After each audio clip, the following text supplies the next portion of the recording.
नमस्कार दर्शकों, मैं आरएस अग्निहोत्री आप सबका स्वागत करता हूं। दर्शकों, आज हम बात करेंगे मेष राशि वालों के बारे में। जी हां, मेष राशि वाले 2025 को लेकर बड़ी आशा में थे कि वर्ष 2025 प्रारंभ होगा, बड़े लाभ देखने को मिलेंगे, ग्रहों की स्थिति बढ़िया रहेगी, राहु, केतु, शनि और गुरु का राशि परिवर्तन होगा, हमारे जीवन में कुछ विशेष बदलाव देखने को मिलेंगे। लेकिन ऐसा कुछ खास देखने को नहीं मिला, क्योंकि वर्ष के प्रारंभ से ही ग्रहों की स्थिति कुछ खास ठीक नहीं रही। वर्ष के 6 महीने तो बीत गए, आने वाले 6 महीने जुलाई से लेकर दिसंबर तक कैसे रहने वाले, जुलाई से लेकर के दिसंबर तक ग्रहों की क्या स्थिति रहेगी, कौन कौन से ग्रहों का राशि परिवर्तन होगा, ग्रहों के राशि परिवर्तन से कौन कौन से क्षेत्रों में क्या क्या बदलाव देखने को मिलेगा, क्या विशेष बदलाव देखने को मिलने वाला है, या वर्ष 2025 इसी प्रकार बीतेगा, इस वीडियो के माध्यम से विस्तार से जानेंगे और आपके संपूर्ण क्षेत्रों के बारे में विस्तृत चर्चा करेंगे। तो आइए जानते हैं। उससे पहले यह समझिए कि यह फलादेश चंद्र राशि पर आधारित है। नाम राशि के आधार पर भी जान सकते हैं और लग्न राशि के आधार पर भी जान सकते हैं। तो आइए जानते हैं। ये जो आप कुंडली देख रहे हैं, जुलाई 2025 की कुंडली है और हम जानेंगे जुलाई से लेकर के दिसंबर तक क्या ग्रहों की स्थिति रहेगी, क्या हमें लाभ होगा, क्या सावधानी रखना है, क्या उपाय करना है, विस्तार से जानेंगे। लेकिन जनवरी से लेकर के जून तक ग्रहों की स्थिति संक्षिप्त रूप से यदि हम जाने तो बहुत ज्यादा खराब थी, क्योंकि वर्ष के प्रारंभ से ही ग्रहों की स्थिति ठीक नहीं थी और शनि का राशि परिवर्तन हुआ 29 मार्च 2025 को। मेष राशि पर शनि की 7.5 प्रारंभ हो गई और 7.5 का ये पहला चरण जो है मेष राशि वालों का मार्च के महीने से प्रारंभ हुआ। शनि जो कि आपके एकादश भाव में गोचर कर रहे थे, 29 मार्च को अब आ गए हैं ये आपके 12वें भाव में। और जब भी शनि राशि से पिछले भाव में गोचर करते हैं या राशि में गोचर करते हैं या राशि से अगली राशि पर गोचर करते हैं तो शनि की 7.5 रहती है।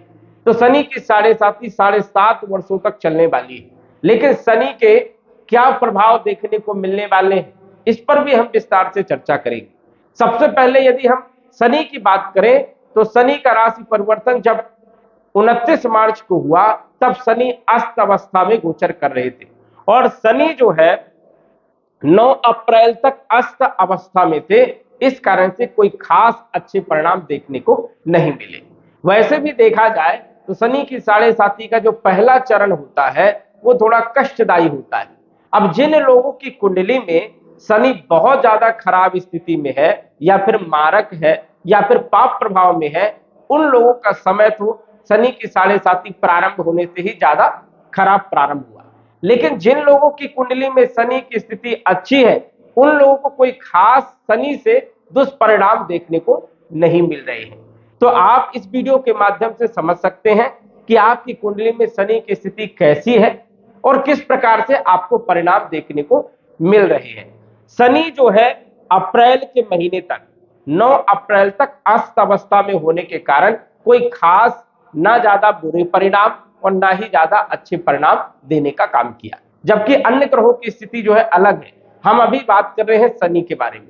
अब जब कोई ग्रह अस्त होता है तो वो किसी भी प्रकार से कोई शुभ परिणाम देने में सक्षम नहीं होता, जबकि कुछ हद तक अशुभ परिणाम देने में सक्षम होता है। शनि आपकी कुंडली में कैरियर के मालिक है, सबसे महत्वपूर्ण ग्रह है और एकादश भाव के मालिक है, मतलब कर्म के भी मालिक है, लाभ के भी मालिक है और आय के भी मालिक है। और मार्च के महीने से 29 मार्च से व्यय भाव में गोचर कर रहे हैं, जो कि बिल्कुल भी अच्छे नहीं माने जाते।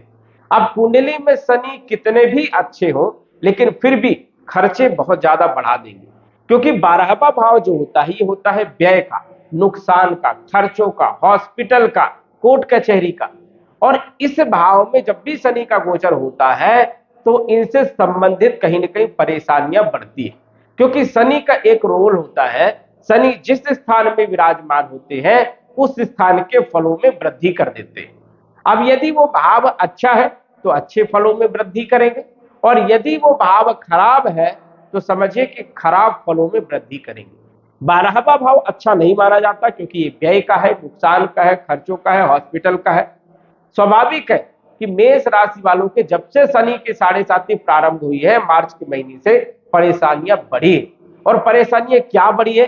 शनि मालिक कहाँ के? 10वें भाव के मालिक है, तो 10वें भाव के फल देंगे। एकादश भाव के मालिक है, 10 नंबर और 11 नंबर शनि का होता है, क्योंकि 10 नंबर मकर राशि, 11 नंबर कुंभ राशि, दोनों के मालिक शनि है। और शनि इन दोनों भाव के भी फल देने का काम करेंगे।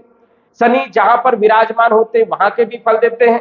शनि की जहां जहां पर दृष्टि होगी वहां वहां के भी फल देने का काम करेंगे। तो शनि के कैरियर से संबंधित भी परिणाम आपको देखने को मिले होंगे। कई लोगों को कैरियर में लेकर के समस्याएं देखने को मिली। मार्च अप्रैल मई के महीने में कई लोगों की नौकरियां छूट गई। कई लोग प्रयास कर रहे हैं कि हम नौकरी जो है चेंज कर लें, लेकिन कोई अपॉर्चुनिटी नहीं मिल रही है, कहीं से किसी भी प्रकार से कोई योग नहीं बन पा रहा है। कई लोगों का व्यापार में भी दिक्कत देखने को मिली, उतार चढ़ाव रहा।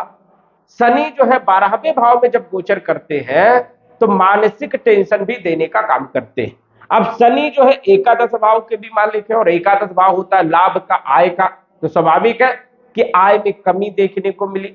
लाभ तो हो रहा है कई लोगों को, लेकिन बचत नहीं हो पा रही, क्योंकि खर्चे के भाव में शनि का गोचर है। तो आय जैसे हो रही है वैसे खर्चे बढ़ रहे हैं। धीरे धीरे बैंक बैलेंस खत्म हो गया कई लोगों का, कई लोगों के ऊपर कर्जे भी चढ़ गए, कई लोगों को धोखा भी मिला, अपनों से धोखा भी देने का काम शनि 12वें भाव में करते हैं। इसलिए यहां पर सावधानी भी आपको रखना है। अब 12वें भाव में खर्चे तो कर रहे हैं, ये स्वाभाविक है, और खर्चे आने वाले समय में भी होने वाले हैं। लेकिन शनि की जहां जहां पर दृष्टि होगी वहां पर भी अशुभ परिणाम देखने को मिलेंगे। जैसे शनि की तीसरी दृष्टि, 1, 2 और 3, तीसरी दृष्टि धन भाव में पड़ेगी। अब धन भाव में शनि की दृष्टि होने के कारण धन खर्चे होंगे। कुटुंब परिवार का भी ये भाव है, तो स्वाभाविक है कि कुटुंब परिवार में विवाद में स्थिति जो है देखने को मिली, कहीं न कहीं उग्रता देखने को मिली, और धन खर्चे बहुत ज्यादा हुए। वही शनि की 7वीं दृष्टि 6ठे भाव में होने के कारण, 6ठा भाव होता है रोग का, ऋण का, शत्रु का, कलह का और कर्ज का।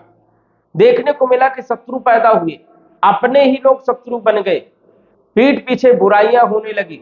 जहां पर हम काम कर रहे थे माहौल खराब हुआ, और वहां पर स्थिति बेहतर नहीं है, क्योंकि ये नौकरी का भी भाव है। नौकरी को लेकर के भी समस्या, मानसिक टेंशन बढ़ी, और कई लोगों के पैरों में दर्द प्रारंभ हो गया, बॉडी में पेन जो है प्रारंभ हो गया। तो ये स्थितियां देखने को मिली। वही कंपटीशन में सफलता नहीं मिल रही थी, असफलता मिल रही थी। अब शनि 6ठे भाव का भी प्रभाव दे रहे हैं, साथ ही साथ शनि की 10वीं दृष्टि भी होती है। तो 7म, 8म, 9म, 10म भाग्य भाव में भी शनि की दृष्टि है। भाग्य का साथ नहीं मिला। मेहनत तो बहुत कर रहे हैं, संघर्ष तो बहुत कर रहे हैं, लेकिन उस प्रकार से सफलता नहीं मिल पा रही। हार्ड वर्क करने के बावजूद भी जो है सफलता नहीं मिल पा रही। तो ये स्थिति शनि की अभी है, और शनि अभी इसी प्रकार के परिणाम देने वाले हैं। लेकिन शनि के कुछ अच्छे परिणाम आपको देखने को मिलेंगे जुलाई के महीने से, क्योंकि शनि 13 जुलाई को वक्री हो जाएंगे। जिन लोगों को सबसे ज्यादा परेशानियां हो रही हैं, नौकरी को लेकर के, व्यापार को लेकर के, या फिर मानसिक टेंशन को लेकर के, पारिवारिक स्थिति को लेकर के, धन को लेकर के परेशानियां हैं, तो ये समझिए कि 13 जुलाई तक शनि की स्थिति आपके लिए बेहतर नहीं है। परेशानियां दिन प्रतिदिन जो है अभी बढ़ती ही देखने को मिलेगी। लेकिन यही शनि 13 जुलाई को जब वक्री हो जाएंगे तो कई लोगों को बहुत अच्छे परिणाम देने का काम करेंगे, क्योंकि शनि अपने भाव के फल देने का काम करेंगे। जब कोई ग्रह वक्री होता है तो पिछले भाव के फल ज्यादा देता है, और जहां पर विराजमान होता है वहां के कम फल देता है। तो ये समझिए कि शनि जो है 13 जुलाई से लेकर के 28 नवंबर तक उन लोगों के लिए शनि बहुत अच्छे हैं जिन लोगों की परेशानियां मार्च के महीने से ज्यादा बढ़ी है। मार्च, अप्रैल, मई, जून, इन महीनों में ज्यादा यदि परेशानियां बढ़ी है तो उन लोगों के लिए राहत भरी खबर है कि शनि आपको 13 जुलाई से लेकर के 28 नवंबर तक अच्छे परिणाम देने का काम करेंगे। लेकिन जिन लोगों का समय अभी भी बढ़िया चल रहा है उन लोगों के लिए ये समय बढ़िया नहीं रहेगा, नोट करके रखिए। 13 जुलाई से लेकर के 28 नवंबर तक उन लोगों के लिए समय बढ़िया नहीं रहेगा। जिन लोगों का अभी भी समय बढ़िया चल रहा है, टॉप लेवल में चल रहा है, उन लोगों को परेशानियां होंगी। लेकिन जिन लोगों का खराब समय चल रहा है उन लोगों के लिए समय बढ़िया रहने वाला है। 28 नवंबर के बाद शनि पुनः जब यहां पर आ जाएंगे, पुनः फिर थोड़ी मोड़ी परेशानियां देने का काम करेंगे, मतलब खर्चे भी रहेंगे और कामकाज करने में मन भी नहीं लगेगा, आलस्य आएगी और कार्य में संतुष्टि नहीं मिलेगी। जो भी आप काम करोगे उसमें संतुष्टि नहीं मिलेगी, आवक आपकी बनी रहेगी और हार्ड वर्क रहेगा। तो इस चीज का आपको ध्यान रखना है। दूसरा जो बदलाव हुआ है, 14 मई को गुरु का जो राशि परिवर्तन हुआ है और गुरु धन भाव में जो गोचर कर रहे थे, अच्छी स्थिति में गोचर जो कर रहे थे, वो आ गए हैं अब पराक्रम भाव में। लेकिन गुरु यहां पर पराक्रम भाव में कुछ क्षेत्रों में बहुत अच्छे परिणाम देने का काम करते हैं, क्योंकि गुरु की जहां जहां पर दृष्टि होती है वहां वहां से बहुत अच्छे परिणाम देखने को मिलते हैं। और आपकी कुंडली में यदि हम गुरु की बात करें तो गुरु आपके भाग्य विधाता है, भाग्य के मालिक है और 12वें भाव के मालिक है। 9 नंबर और 12 नंबर गुरु का होता है और गुरु जो है तीसरे भाव में पराक्रम के भाव में गोचर कर रहे हैं। अब गुरु की भी स्थिति के बारे में यदि हम बात करें तो 14 मई को गुरु का राशि परिवर्तन हुआ है और गुरु जैसे ही सेटलमेंट होने वाले थे कि गुरु जो है समझिए कि 12 जून से गुरु जो है अस्त होंगे। अब ये गुरु अस्त हो गए हैं 12 जून से और ये अस्त रहने वाले हैं 9 जुलाई तक।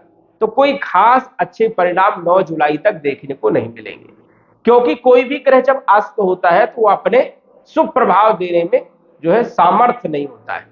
क्योंकि कोई ग्रह जब अस्त होता है तो अस्त सूर्य के समीप होने के कारण होते हैं, क्योंकि सूर्य के पास इतना तेज है, अग्नि तत्व ग्रह है सूर्य, और सूर्य के पास जब भी कोई भी ग्रह पहुंचता है तो मुरझा जाता है, वो जल जाता है, अपना प्रभाव नहीं दिखा पाता है। तो गुरु भी जो है सूर्य के समीप होने के कारण जो है अपना शुभ प्रभाव किसी प्रकार का खास जो है वो नहीं दिखा पाएंगे। और इसी कारण से भाग्य के परिणाम और 12वें भाव से जो हमें परिणाम मिलने वाले थे, जैसे कि भाग्य का साथ हमें नहीं मिल पा रहा है, वो 9 जुलाई तक गुरु की स्थिति अच्छी ना होने के कारण हम मेहनत तो करेंगे लेकिन कोई खास जो है सफलता नहीं मिल पाएगी। 9 जुलाई के बाद यही गुरु जब उदित हो जाएंगे तो ये जबरदस्त लाभ देने का काम करेंगे। तो इस चीज का आपको विशेष तौर पर ध्यान रखना है कि अभी गुरु की स्थिति आपके लिए ठीक नहीं है 9 जुलाई तक। विदेश से जुड़े हुए कार्यों में भी कोई खास उतना अच्छा लाभ जो है देखने को नहीं मिलेगा। जो लोग विदेश में रह रहे हैं उन लोगों की भी परेशानियां कुछ न कुछ बनी रहेंगी, लेकिन 9 जुलाई के बाद उन लोगों के लिए भी स्थिति बेहतर रहने वाली है। और जो आप मेहनत करेंगे, पराक्रम करेंगे, 9 जुलाई के बाद आपका समय बेहतर होगा, उसमें भी आपको सफलता मिलेगी। गुरु की पंचम दृष्टि देखा जाए तो सप्तम भाव में पड़ेगी। अब सप्तम भाव में जो पंचम दृष्टि पड़ रही है तो उन लोगों के लिए बढ़िया है 9 जुलाई से जिन लोगों का विवाह नहीं हुआ है, जिन लोगों का दाम्पत्य जीवन खराब चल रहा है, व्यापारिक स्थिति ठीक नहीं है, 9 जुलाई के बाद जो है स्थिति बेहतर हो जाएगी। वही सप्तम दृष्टि भाग्य भाव में होने के कारण भाग्य का साथ भी मिलेगा, लाभ भाव में नवम दृष्टि होने के कारण लाभ भी होगा और आय में वृद्धि भी देखने को मिलेगी। तो गुरु का जो पॉजिटिव रिजल्ट है वो 9 जुलाई के बाद आपको मिलेगा। वही यदि हम बात करें बुध के बारे में तो बुध की स्थिति भी यदि देखा जाए तो 7 मई तक जो है बुध भी जो है नीच राशि में गोचर कर रहे थे फरवरी से लेकर के। तो बुध की स्थिति भी बढ़िया नहीं थी, क्योंकि एक तो नीच राशि में थे, मीन राशि में, और 12वें भाव में गोचर कर रहे थे। और बुध आपकी कुंडली में देखा जाए तो पराक्रम के मालिक हैं और 6ठे भाव के मालिक है, रोग ऋण शत्रु के मालिक है, राहु के साथ गोचर कर रहे थे, इस कारण से जड़ दोष भी बना था।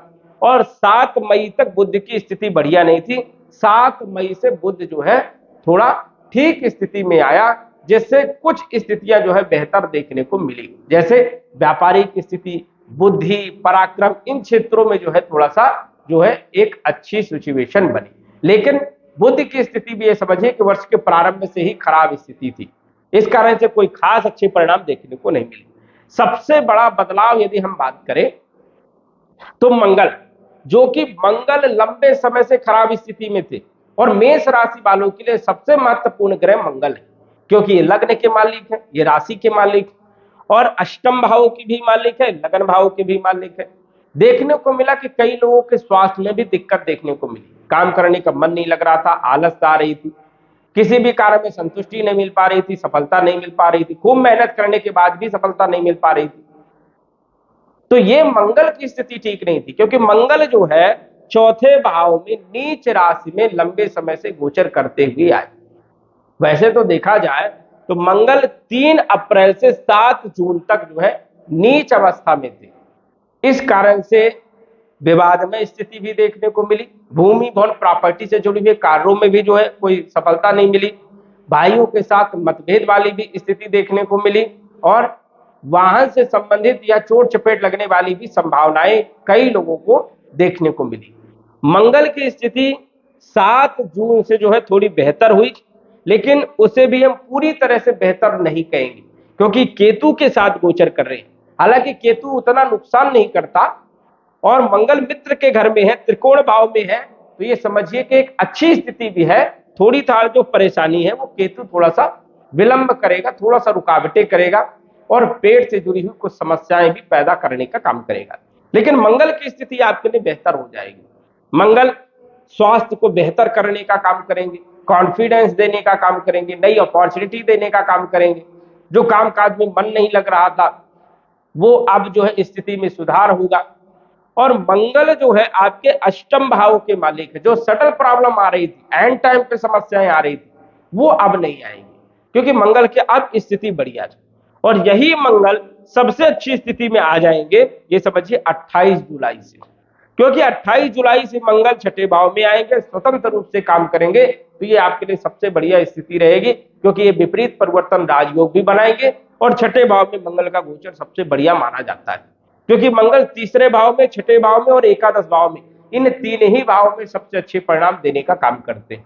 तो बल पराक्रम में वृद्धि, स्वास्थ्य को बेहतर करेंगे, रोग ऋण शत्रुओं को समाप्त करेंगे।